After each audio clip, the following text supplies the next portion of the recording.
ఎవరినైనా 10 ఏళ్ల కొడుకుని మీరు అడగండి, మీ నాన్నగారి గురించి నా అభిప్రాయం ఏంటది. My father is god father, మీ ఫాదర్ ఈజ్ రోల్ మోడల్, రోకల్ మోడల్ అంటాడు వాడు.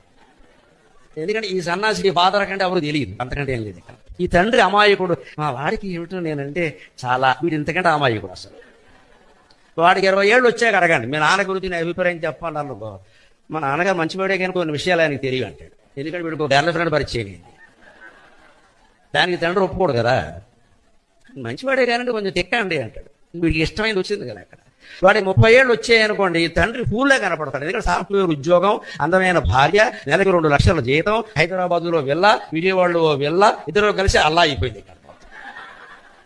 ఈ గర్వం ఉంటుంది కదా, అందుకని తండ్రి పాపం పోస్ట్ మాస్టర్ చేసి 30,000 జీతంలో రిటైర్ అయ్యాడు. అందుకని తండ్రి వెలివెద్దవలా కనపడతాడు. ఏంటంటే పెద్దవాళ్ళు ఫూల్ అంటే బాగుండదు కానండి, ఫూలిష్ అండి అంటాను అసలు.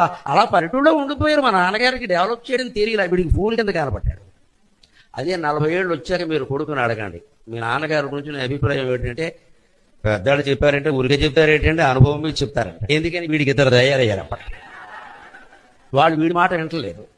అప్పుడు వీళ్ళ నాన్న వీడు గుర్తొచ్చాడు. అంటే అభిప్రాయాలు మారిపోయలేదా? 50 ఏళ్ళు దాటాక ఏ మొగాడినైనా మీరు గమనించండి, అన్నాల బాల దగ్గర కూర్చుని అమ్మని నాన్నని పొగడ్డమే పని. మా నాన్న, మా అమ్మ, ఎందుకంటే వాళ్ళిద్దరు చచ్చిపోయారు, ఉంటే పొగడ్డం, వెళ్ళిపోయారుగా.